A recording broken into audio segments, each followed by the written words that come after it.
Shalom,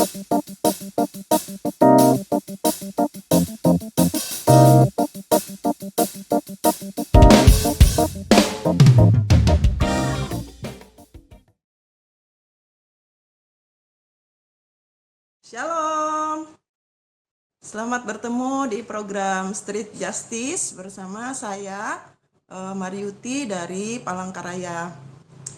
Sebelum saya memberikan kesaksian, saya boleh dulu ya untuk membacakan firman Tuhan ya, yang terambil dari Yeremia 29 ayat 11 hingga ayat 11 aja. Sebab aku ini mengetahui rancangan-rancangan apa yang ada padaku mengenai kamu, demikianlah firman Tuhan, yaitu rancangan damai sejahtera dan bukan rancangan kecelakaan, untuk memberikan kepadamu hari depan yang penuh harapan. Ayat ini seringkali ya kita dengarkan, bahkan ini bisa jadi ayat favorit ya buat Bapak Ibu Saudara, teman-teman pendengar ya, pemirsa gitu ya, di program Street Justice ini, yang mungkin Bapak Ibu, apa saudara-saudara, teman-teman semua bisa dari ayat memang itu favorit karena memang dari kesukaan baca firman atau dengar khotbah atau memang itu Tuhan taruhkan atau apapun lah, ayat ini seringkali dijadikan ayat sebagai pegangan, sebagai patokan atau sebagai ayat favorit lah intinya gitu. Nah, berkenaan dengan itu juga, ini juga yang mau saya bagikan untuk Bapak Ibu semua yang ada di sini ya, bagaimana firman Tuhan ini juga berlaku terjadi dalam kehidupan saya, bahwa saya mengira selama ini bahwa rancangan Tuhan itu kok nggak sesuai ya dengan apa yang saya inginkan. Nah, satu contoh, satu cerita gitu ya. Saya mempunyai 2 orang anak, laki-laki semua. Yang satu saat ini sudah bekerja, yang dua-duanya sudah bekerja gitu ya. Dan saya seorang single mom gitu. Jadi suami saya kurang lebih hampir 5 tahun, Desember nanti 5 tahun dipanggil pulang Tuhan. Jadi suami saya kurang lebih 5 tahun yang lalu dipanggil pulang Tuhan. Nah, saya sempat protes ini. Cita-cita saya tuh, itu rancangan saya tuh, anak saya kuliah gitu ya, diambil dia jurusan hukum, ya kemudian dia bisa meneruskan ke S2-nya ngambil notaris gitu ya. Jadi dalam perjalanannya waktu, sebelum dia menyelesaikan kuliahnya, papahnya dipanggil pulang Tuhan. Jadi dia melanjutkan kuliah sampai selesai, puji Tuhan ya, dengan pertolongan Tuhan semuanya. Saya berpikir dulu papahnya juga seorang pelayan Tuhan dan seorang gembala di desa gitu ya, sembari beliau bekerja di perusahaan gitu ya. Dan saya sempat protes sama Tuhan gitu ya.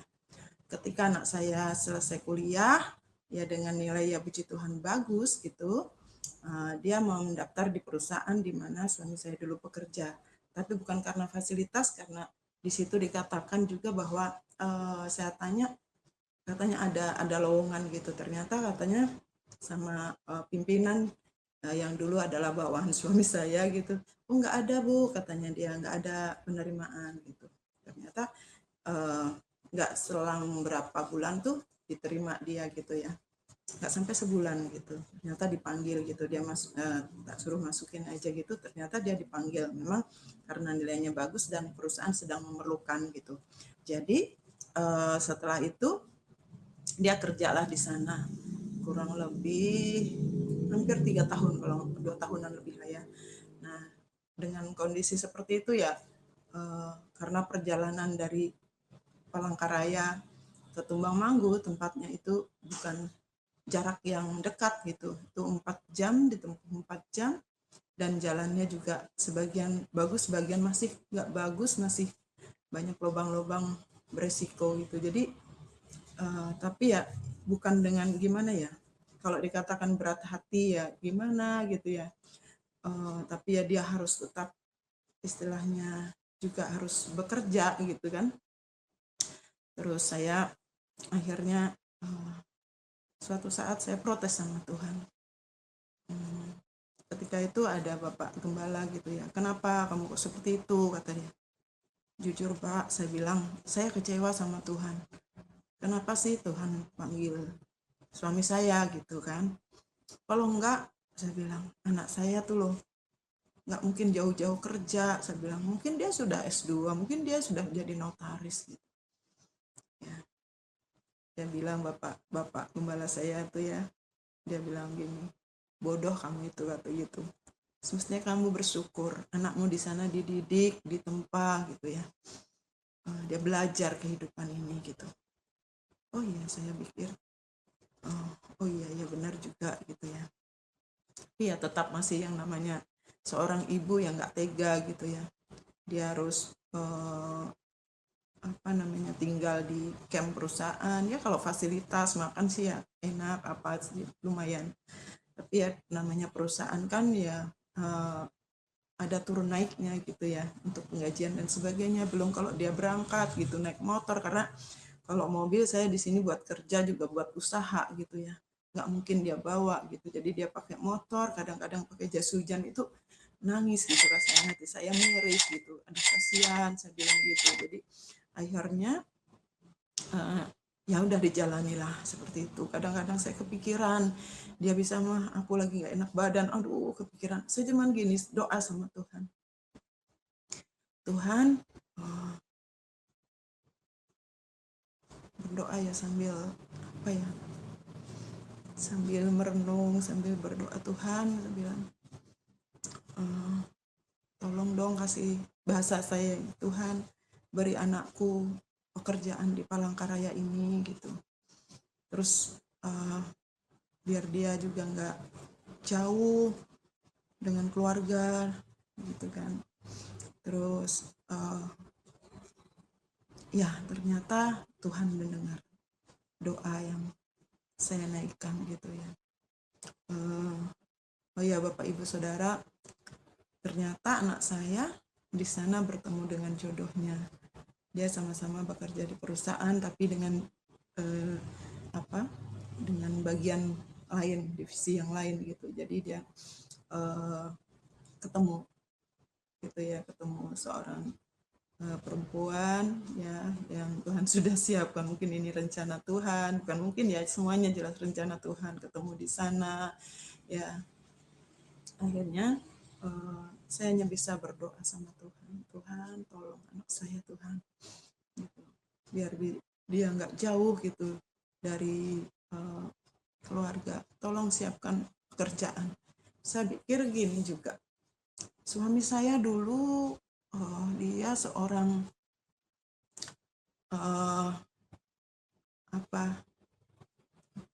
bagian HRD ya, kepala HRD di perusahaan itu, perusahaan kayu yang lumayan besar.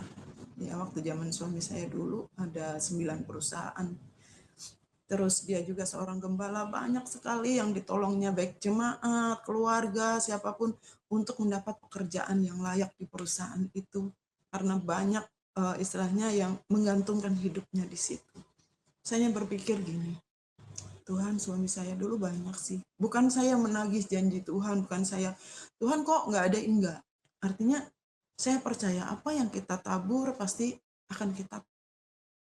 Dan kadang kita yang nggak sabar, saya tuh yang nggak sabar, Tuhan. Suami saya dulu tuh istilahnya banyak loh yang ditolongnya gitu. Masa sih Tuhan anakku nggak Tuhan tolong gitu. Dia di sana lokasian gitu, jauh dari keluarga gitu. Ya ada sih keluarga-keluarga sepupu-sepupunya, om tantenya ada gitu ya di kampung itu gitu. Cuman kan beda dengan keluarga atau istilahnya yang kandung atau ibu gitu ya. Nah, seperti itu. Dan saya berpikir, Tuhan, suami saya sudah memberikan istilahnya melayani Tuhan, saya pun juga gitu. Saya sudah, kami memang sekuler tapi sama-sama kami melayani Tuhan gitu ya. Sudah setia melayani Tuhan. Ya, anak cucu orang benar tidak akan pernah minta-minta, aku percaya Tuhan. Jadi sampai perusahaan itu yang memang ada mengalami sedikit goncangan gitu, mungkin jadi gajinya agak terlambat dan sebagainya, tuh wajar sih ya, turun naiknya wajar. Terus saya bilang, kasihan anakku Tuhan. Nah, Bapak Ibu Saudara, ya inilah kadang-kadang kita tuh negatif thinking gitu sama Tuhan. Tuhan ini maunya apa sih? Kayak saya gitu nggak sabaran. Tuhan ini maunya apa? Tuhan maunya seperti apa sih? Kok tiba-tiba anakku kerjaannya jauh? Kenapa nggak Tuhan siapkan aja di Palangkaraya gitu ya? Seperti itu. Terus ini saya cerita untuk yang anak saya yang pertama, ya, Bapak Ibu Saudara. Terus akhirnya Bapak Ibu Saudara, eh, saya tahu, saya menyadari, saya berdoa, ya, walaupun awal-awalnya saya benar-benar kayak negatif thinking sama Tuhan. Tuhan, rancanganmu nih seperti apa sih? Tapi ternyata ya benar-benar rancangan damai sejahtera, bukan rancangan kecelakaan atau membuat kita tuh susah gitu. Enggak, asal kita nurut aja. Ya, ya udah Tuhan, terserah Tuhan pasti sudah. Jadi intinya tuh gini ya, apa yang sesuatu yang kita kerjakan, yang kita kita tabur, pasti kita tuai. Ya, mau kita kebaikan, mau kita apapun yang untuk pelayanan, pasti Tuhan tuh nggak akan tinggal diam. Tuhan tolong anak-anak. Ya, itu saya alami dalam banyak hal, Bapak Ibu Saudara. Mungkin ini hanya sebagian kecil aja kesaksian dari saya untuk di hari ini gitu ya, bagaimana pertolongan Tuhan, rancangan Tuhan itu. Seolah-olah ini sudah nggak ada harapan, aduh Tuhan gimana, ternyata aduh Tuhan tuh memberikan tempat dan indah pada waktunya, Bapak Ibu Saudara. Nah, singkat cerita anak saya, sembari dia bekerja di sana, ya perusahaan itu mengizinkan untuk dia mengikuti tes CPNS. Nah, singkat cerita anak saya mengikuti tes CPNS di tahun 2024 kemarin. Nah, dia mengikuti tes CPNS dengan di apa dia mendaftar di provinsi Kalimantan Tengah, yaitu di Dinas Ketenagakerjaan dan Transmigrasi. Nah, di situ kenapa dia memilih di situ? Karena dia sesuai dengan bidangnya di sana, dia juga bagian SDM, sertifikasi apalah gitu. Jadi dia nyambung lah gitu istilahnya. Oh, ternyata ya anak saya tuh dari awal tes itu kan banyak itu, ratusan mungkin ya, dari seluruh Indonesia kan itu boleh mendaftar dimanapun gitu. Sampai tes pemberkasan itu sisa 80-an sekian, terus tes SKD pertama itu anak saya masuk ke dalam memang 12 besar kalau nggak salah, karena 4 orang yang dicari. Kemudian tes SKB-nya itu anak saya ranking 1, Bapak Ibu Saudara. Jadi di setiap tesnya tuh SKD sampai SKB lah, semuanya dia ranking 1. Ya, dia nilainya luar biasa, Bapak Ibu Saudara. Itu semua bukan karena kepandaian anak saya, semua karena kemurahan Tuhan. Tuhan tuh mau nyatakan, ini loh rancanganku. Kenapa sih kamu kok nggak percaya gitu loh rancanganku. Dan saya bersyukur Bapak Ibu Saudara, di saat ini istilahnya tes CPNS memang murni betul-betul murni. Itu kalau bukan karena pertolongan Tuhan, nggak mungkin dari sekian ratus sampai ini di jurusannya yang 80-an sekian itu cuma 4 orang dicari dan anak saya mendapat ranking 1. Itu bukan suatu kebanggaan, yaitu bangga karena Tuhan menolong saya. Tuhan menjawab doa saya. Saya hanya berdoa, Tuhan kasih pekerjaan anakku di Palangkaraya ini. Tuhan lebih lagi.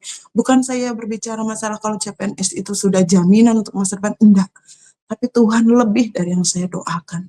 Ya, saya tidak mengira anak saya pikir dia ngambil di kabupaten, ternyata dia ngambil di provinsi dan dia lulus dengan predikat yang luar biasa. Saya bersyukur banget Tuhan, terima kasih Tuhan.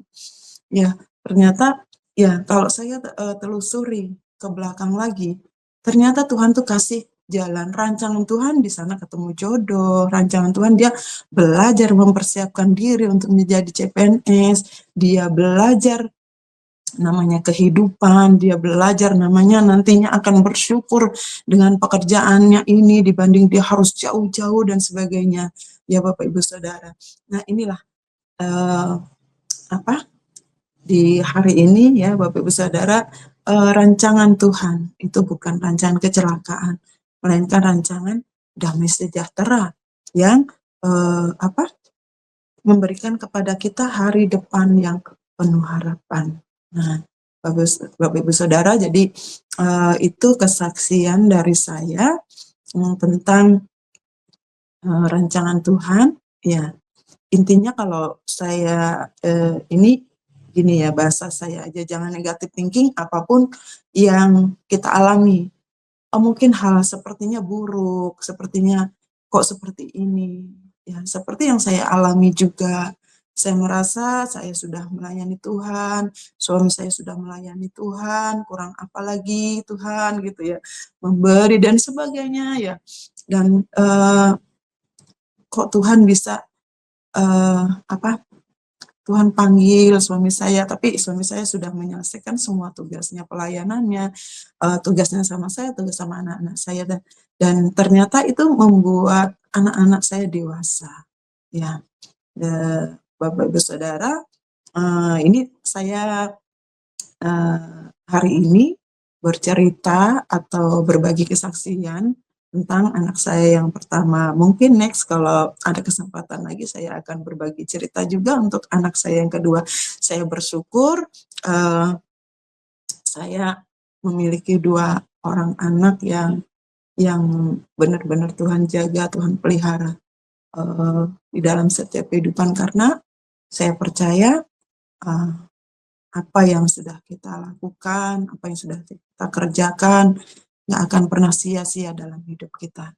Jadi Bapak Ibu jangan pernah menyerah, jangan pernah merasa ditinggalin Tuhan, jangan pernah sepertinya kok Tuhan nggak ada di pihak kita, kayak dibiarin, oh terserah jalanmu gimana gitu, enggak. Ternyata sepertinya kayak saya alami tadi, sepertinya oh Tuhan kok gini, anakku kok gini, anakku kok harus kerja gini, kok anakku nggak jadi notaris. Ternyata kita nggak tahu ke depannya.